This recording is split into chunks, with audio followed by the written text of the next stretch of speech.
leitmotiv que le Seigneur a envoyé pour cette semaine, c'est-à-dire l'aspect de la fidélité. Parce qu'effectivement, avec Dieu, tout est question de fidélité et d'alliance. On ne peut pas atteindre un tel objectif de la vie éternelle sans réussir, en fait, ce principe de l'alliance qui se base sur la fidélité. Regardons ensemble ce qui est écrit dans le psaume 50 et nous allons lire du verset 1 au verset 6 et c'est un psaume de Asaph, du prophète Asaph. Dieu, l'Éternel parle et convoque la terre, depuis le soleil levant jusqu'au soleil couchant. De Sion, beauté parfaite, Dieu resplendit. Il vient, notre Dieu. Il ne reste pas en silence. Devant lui est un feu dévorant. Autour de lui, une violente tempête. Il crie vers les cieux en haut et vers la terre pour juger son peuple. Rassemblez-moi mes fidèles qui ont fait alliance avec moi par le sacrifice.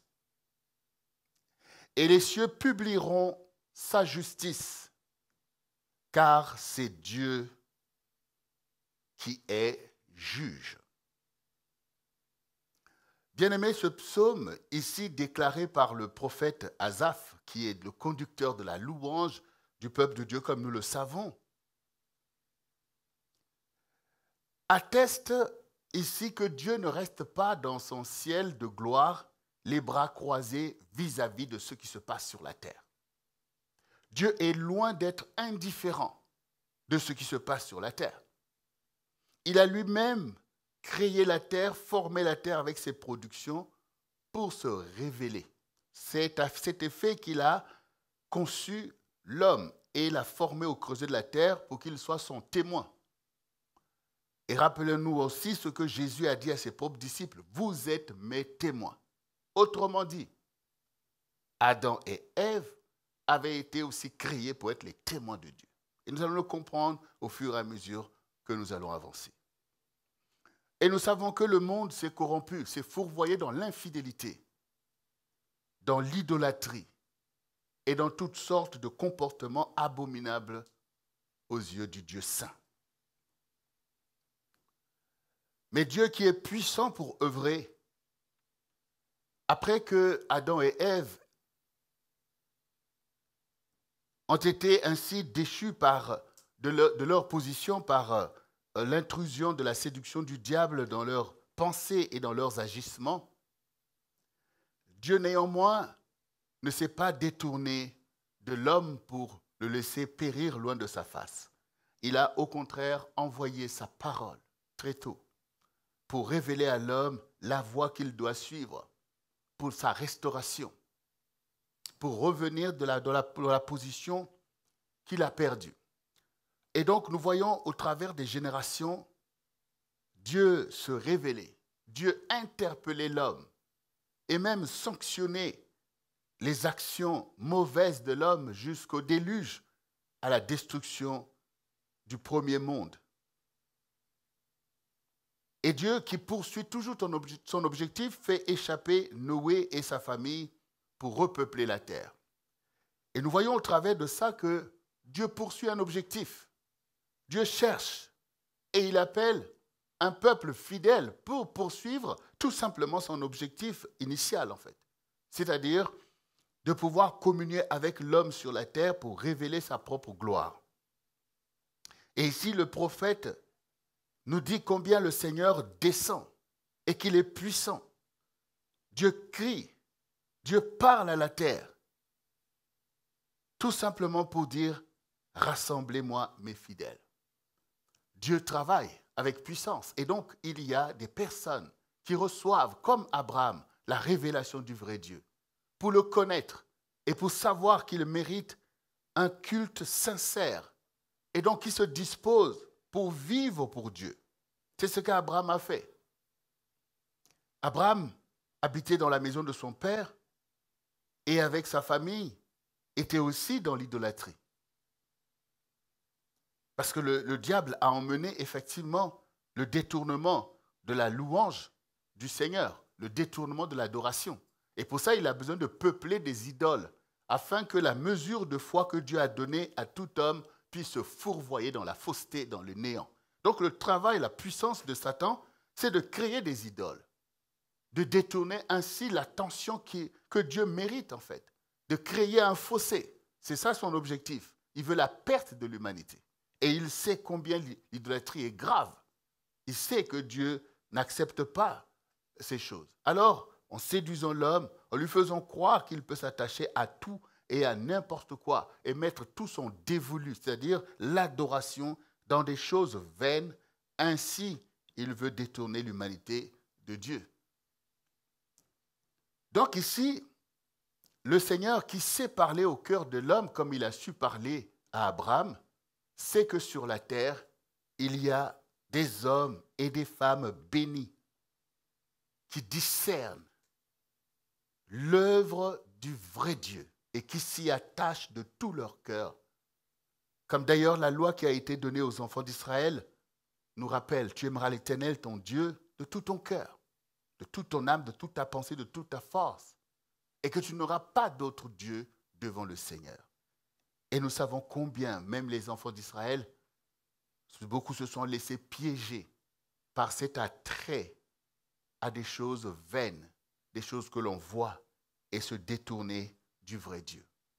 Pourquoi alors se détourner du vrai Dieu quand on est un peuple comme le peuple d'Israël, ce peuple qui a été baptisé dans la visitation du Seigneur, dont les ancêtres sont des éminents fidèles de Dieu comme Abraham, Isaac et Jacob? Ben oui, parce que le Seigneur est Dieu. C'est le plus gros challenge qui soit donné à un homme d'être en relation avec Dieu. Dieu, ce n'est pas un camarade qu'on rencontre tous les jours. Il est le Dieu de l'univers. Il est enveloppé de gloire. Donc nous pouvons comprendre combien pour l'homme, dans sa dimension limitée de la chair, combien il est difficile de recevoir ses préceptes et de s'y tenir. Combien il nous est difficile de rester dans le feu de Dieu, dans une telle tension où notre corps est véritablement sollicité avec puissance. Combien on peut avoir du mal à tenir dans cette dimension et toujours revenir par une sorte de loi de la pesanteur aux réalités terrestres qui nous entourent. Et donc on voit entre la puissante révélation du Seigneur sur les enfants d'Israël et les réalités auxquelles ils sont, on voit bien ce tiraillement au quotidien. Mais Dieu travaille. Et des hommes et des femmes reçoivent le don de Dieu et se lèvent, comme la Bible nous le témoigne, par tous les saints qui ont marché avant nous. Comme par le Seigneur lui-même qui est venu sur la terre en disant, tu n'as voulu ni sacrifice ni offrande, mais tu m'as formé un corps. Tu n'as voulu ni holocauste ni sacrifice pour le péché, mais voici, je viens pour faire ta volonté. Il est venu et il a fait la volonté de son Père sans jamais pécher, en démontrant ainsi que la parole de Dieu est vraie et que tout homme fidèle et vrai doit s'attacher à l'accomplir. C'est au reste la parole de la vie éternelle, car le monde a été livré forcément à la perdition. La terre, tout ce que nous voyons, est livré à la destruction. Mais comment échapper à cette fin catastrophique? C'est par alliance avec le Seigneur. Donc tu dois appliquer ton attention, car le Seigneur dit, rassemblez-moi mes fidèles. Autrement dit, tout ce que Dieu établit, Jésus lui-même ayant établi l'Église en disant à Pierre, que tu es Pierre, sur cette pierre je bâtirai mon Église, puisque lui, avant nous, a reconnu que Jésus est le Christ. Et donc c'est sur cette révélation qu'il bâtit son Église, et les portes du séjour des morts ne prévaudront point contre elle. Les portes du séjour des morts sont là sur la terre avec l'esprit du monde, qui est un esprit de perdition dont le Seigneur avait dit à Adam et Ève, le jour que vous mangerez de ce fruit, vous retournerez à la poussière. Donc il y a cette loi de la poussière sur la terre qui ramène tout vers la mort. Mais le Seigneur, au contraire, dans son enseignement, veut nous emmener en haut, Nous sommes assis dans le lieu céleste avec le Seigneur. Il nous fait marcher sur les hauteurs du pays. Nous devons échapper à la loi de l'attraction terrestre, de l'esprit de mort qui veut toujours te ramener dans les péchés, dans les liens ancestraux, dans toutes les choses, en fait, que le diable a emmenées comme une culture dans le monde. Et c'est pour ça qu'on l'appelle le prince de ce monde de ténèbres. Donc, il a fait une œuvre. Mais au milieu de ça, comme nous voyons du temps d'Abraham, chacun de nous est appelé par le Seigneur à confesser la vérité. Parce que Dieu vient au secours. Dieu voit tout le travail que l'ennemi fait. Dieu voit qu'on a perdu la position de la connaissance. Et donc, on tâtonne. Mais Dieu est celui qui vient, comme on vient d'entendre. Dieu, il crie vers la terre. Voilà. Il appelle. Il veut secourir tout homme. Et toi qui m'écoutes, tu as entendu sa voix. Toi qui m'écoutes, tu as reçu la grâce d'être connecté au vrai Dieu. Ce Dieu d'Israël qui est venu à toi où Jésus a dit, j'ai d'autres brebis qui ne sont pas de cette bergerie. C'est là aussi, il faut que j'aille les chercher. Et donc il a dit à ses propres disciples, allez, allez et faites de toutes les nations des disciples. Et fort heureusement, toi, tu fais partie de ces disciples-là. Mais les disciples sont appelés par Dieu. Ils ont un programme. Ils ont une formation. Ils doivent atteindre un objectif. De connaître qui est leur maître. De connaître sa doctrine. Et de faire son œuvre. Dieu poursuit un objectif. Il poursuit toujours un objectif. Alors le leitmotiv, c'est rassembler moi, mes fidèles. Où sont les fidèles du Seigneur? Donc, c'est le rassemblement qui est important. Quand le Seigneur nous parle de cette semaine que nous devons méditer sur la fidélité, c'est que nous devons nous inscrire nous-mêmes comme de véritables fidèles au Seigneur. Et il faut se rassembler. Parce que nous savons que sur la terre, il y a ce combat spirituel, il y a des réalités qui sont là. Il faut se rassembler. Parce que la fidélité, ça se reçoit et ça s'établit. Quand Josué, à qui Dieu a donné la mission enfin de faire rentrer le peuple dans le pays de Canaan après 40 ans, où beaucoup sont morts dans le désert, et après avoir établi le peuple de Dieu dans le pays, les challenges étaient là. N'ayant pas pu détruire les ennemis que Dieu leur avait livrés, le challenge était là et le risque était toujours là. Et le grand risque pour le peuple de Dieu, c'est toujours l'idolâtrie. Et l'idolâtrie, ici véhiculée par des nations alentours, ne connaissant pas Dieu, mais ayant des pratiques spirituelles fortes au travers de toutes sortes d'adorations et des sacrifices humains et toutes ces choses. Donc la religiosité était là. C'est pour ça que je disais que toute religiosité ne mène pas à la vie éternelle.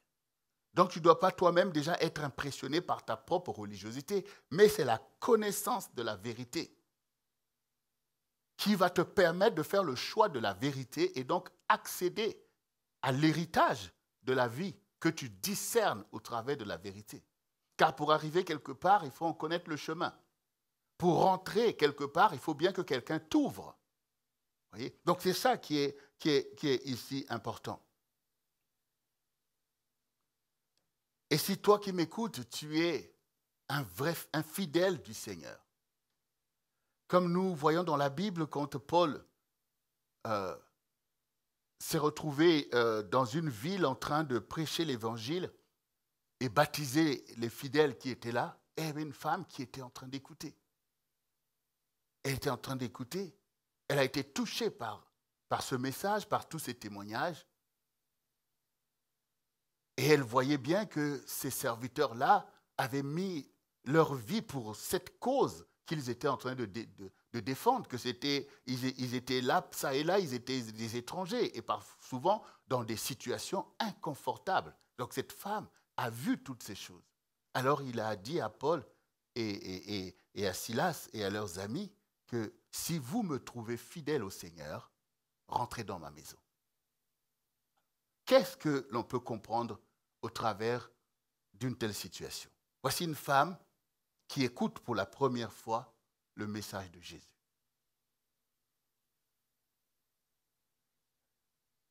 et qui est touché dans son cœur. Alors, quand elle dit maintenant, si vous me trouvez fidèle au Seigneur, comment vous pouvez comprendre? Vous rencontrez une personne qui vous demande si vous me trouvez fidèle au Seigneur. Mais sur la base de quoi qu'elle aurait fait dans le temps qu'on a vu, qu'elle aurait confessé? Est-ce qu'elle est baptisée? Est-ce qu'elle est ceci ou cela? Non. Mais pourtant, ce qu'elle dit est pertinent.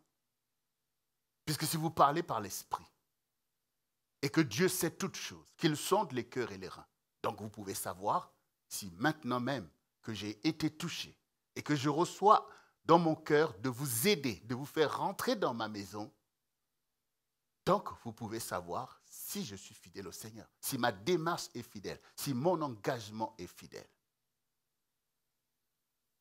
Et donc effectivement, ils sont rentrés dans la maison de cette femme. Et on peut comprendre qu'elle a été baptisée, elle et sa famille et toutes ces choses. C'est pour nous montrer ici que tout cela a à voir d'abord avec la vérité. Je dis toujours que la foi, c'est comme l'amour.